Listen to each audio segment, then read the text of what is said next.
Whether you're brand new to sewing or just want a fun and simple project to enjoy, this video is for you. Today I'm walking you through 3 of the easiest projects for beginners, perfect if you're just getting comfortable with your machine. Each one uses simple techniques to build on, so you're not just making something cute, you're actually learning skills you'll use again and again. These are quick, beginner-friendly, and totally doable, even if you've never sewn before. So grab your fabric, warm up your machine, and let's sew something you can finish today. This bowl cover is a great way to reduce plastic use in your house. It's made of fabric and reusable and has a few different sizes included in the pattern.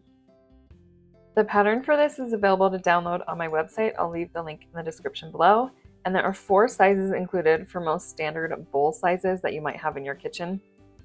They just stretch right over the lip of your bowl, and they're also reversible, so you can use 2 fun prints for different occasions. To get started, cut 2 circles from the pattern piece that you want to use, and then we'll need 1/4 inch elastic and a safety pin. The first step is to sew stay stitching along the curved edge of your circle on both of your pieces for about 3 inches. We're going to sew the stitching 1/4 inch from the raw edge, and this stitching will help us turn the opening later, so don't skip this step. And then we're going to lay these together with the right sides together. Make sure you match up where your stay stitching is, so those stay stitching edges should be right on top of each other. Now we're going to pin these together. Whenever I'm sewing curves, I like to put a lot of pins in. So put as many or as few pins as you want, and then we are going to sew around the circle with a 1/4 inch seam allowance, leaving that opening where your stay stitching is.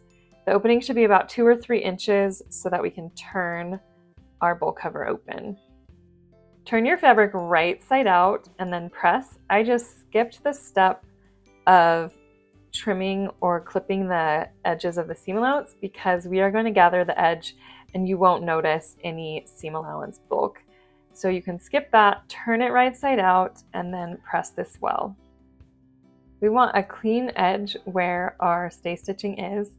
So use a pin to pull some of that stay stitching to tighten it, and then fold the fabric right along that stay stitching. So the stitching will help you fold the fabric so that it matches up with that 1/4 inch seam allowance really nicely. This will help you so much, and if you need to, you can tug those stitches just a little bit to get the fabric a little bit tighter, and that'll help you make that nice edge. Put a few pins on that opening to hold it, and then we're going to top stitch around this circle 1/8 of an inch from the edge, leaving an inch open for threading. After you've sewn around the bowl cover right near the edge, you'll still have an inch opening to thread your elastic, and then we're going to go ahead and sew another stitch line around the whole circle 1/2 inch from the edges. You don't need to leave an opening in this one, and this will be how we are making our casing for our elastic. So once you've done that, you have a casing with an opening. So we're going to thread our elastic through this casing, and then we'll finish that little 1 inch opening. Grab your safety pin and pin it to your elastic, and then push the safety pin into your casing, and this will help guide your elastic through the entire casing around the bowl cover. Just make sure that you don't pull the elastic out from the end so that it's stuck inside. The elastic measurements for each bowl cover are listed on my website, but I'm going to list them here too. So if you're making a small, you need a 14 inch, medium 15, large 17, extra large 18 inch length of elastic. Once you have pulled your elastic through the casing, you can remove your safety pin and then tie the 2 ends of your elastic into a tight knot. Pull the elastic really tight so that the knot does not come undone. Then you can clip off the excess elastic if you have some, and then tuck the knot into the casing. Stretch out the bowl cover so that the elastic spreads out evenly, and then we can finish that little opening just by top stitching that little inch that we still have open. And after you've done that, your bowl cozy is ready to use. These are so quick and easy, you can make them for every bowl in your kitchen. These fabric covered headbands are a really fun way to showcase your favorite fabrics. I love this project because it starts with a plastic headband that we're going to cover with quilting cotton. That means you can wear your favorite fabrics as an accessory, and it's even more fun if you sew a matching dress with the same fabric. To get started, you're going to need a few pieces of fabric. You can download the pattern for these or use the measurements listed here. The main piece will create the knot. The cover will just cover the headband initially, and then the two little tab pieces will go on our ends to make it have a really nice finish. You're also going to need a hot glue gun and a safety pin. To get started, we're going to fold the main piece in half lengthwise with the right sides together, matching those raw edges. Then we're going to sew along the long edge 1/4 inch from the raw edges. Once you have that tube sewn, we're going to attach a safety pin to the folded edge of one side of the tube, and then use the safety pin to thread the tube through itself to turn it right side out. This is just a little sewing hack I like to use for turning tubes easily.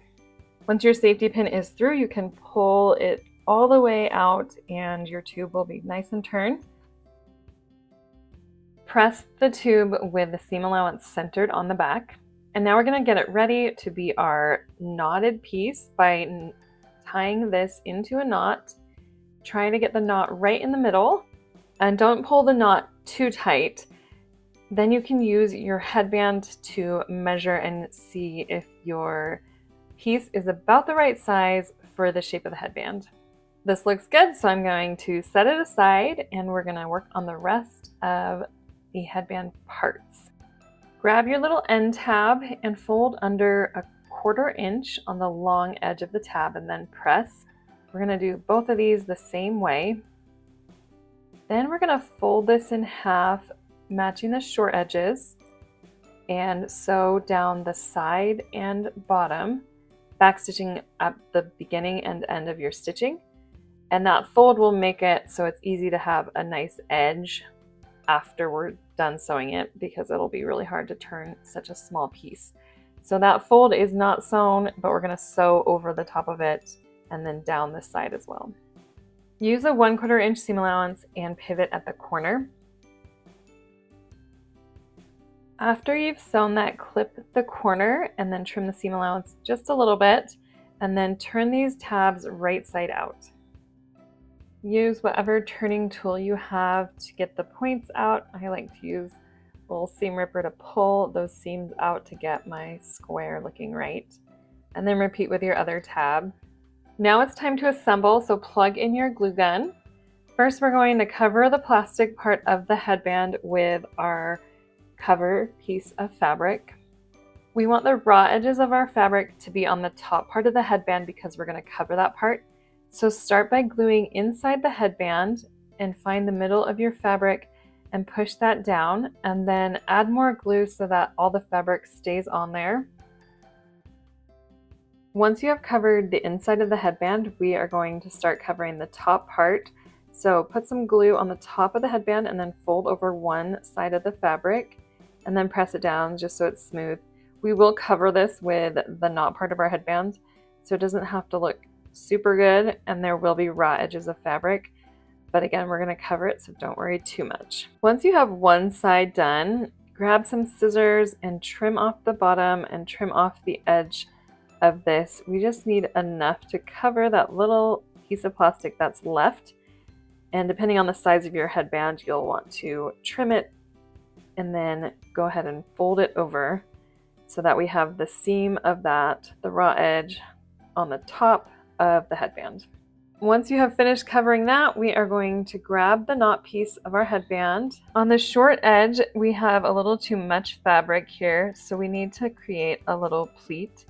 So make about a 1/2 inch pleat there and use your glue to get that to fit the size of the bottom of your headband. Use your glue gun to glue that pleat to hold it. And then we are going to glue this to the bottom of the headband. Make sure the seam allowance of your knotted piece is down on top of the headband so we don't see it. So match that up, glue it, and then you can use the glue gun to wrap the rest of the headband knot piece around the plastic headband. When you get back to the other side, we are going to pleat that other end just like we did with the first one, matching it up to the end of the headband, and then glue that on. The last step is to slide the tab piece over that end of the headband. It might be a little tricky depending on how thick your fabric is, but push that in and then use your glue gun to shoot a little bit of glue up inside of that to hold it on. This will give your headband a nice finished look and also protect the raw edges of the fabric. Repeat with the other side of the headband and the other tab, and then your headband is ready to go. Next, I'm going to show you how to make these heart pillows. These are a great home decor project, but they're also a great charity sewing project. You can find a list of hospitals that will take these for mastectomy patients on my website. I'll leave a link in the description below, or you can call your local hospital or cancer center and see if they're taking them. These are also an awesome present to give a friend who is diagnosed with breast cancer. Start by using the pattern piece to cut 2 layers on the fold of the heart. There are 2 sizes included in this pattern. Once you have your 2 layers, open them up, and we're going to place these right sides together and then pin around the edges to hold them while you sew. Now sew around the heart 3/8 inch from the edges. Leave an opening along one of the edges about 2 or 3 inches long so that we can turn this. Pivot at the middle of the heart and go slowly around the curves. Once that is done, we are going to take out all these pins and clip the seam allowance, especially around the curves. Don't skimp around the curves on the clipping and notching because we want that to be smooth. Also focus on trimming inside the point of the heart. Once you're done with that, turn the heart right side out using that opening, and then give this a good press. Now go ahead and fill this up with your stuffing. I like to use the cluster type of fiberfill stuffing. The cluster makes it softer and less likely to clump. And you don't want to overstuff these because you want them to be soft for post-surgery. Once you have stuffed this to your liking, grab a needle and thread, and we're going to hand stitch the opening of this closed. And then once you're finished with that, tie it off, and your heart pillow is ready to give and donate. Thanks for sewing with me today. For more beginner projects, click the video above.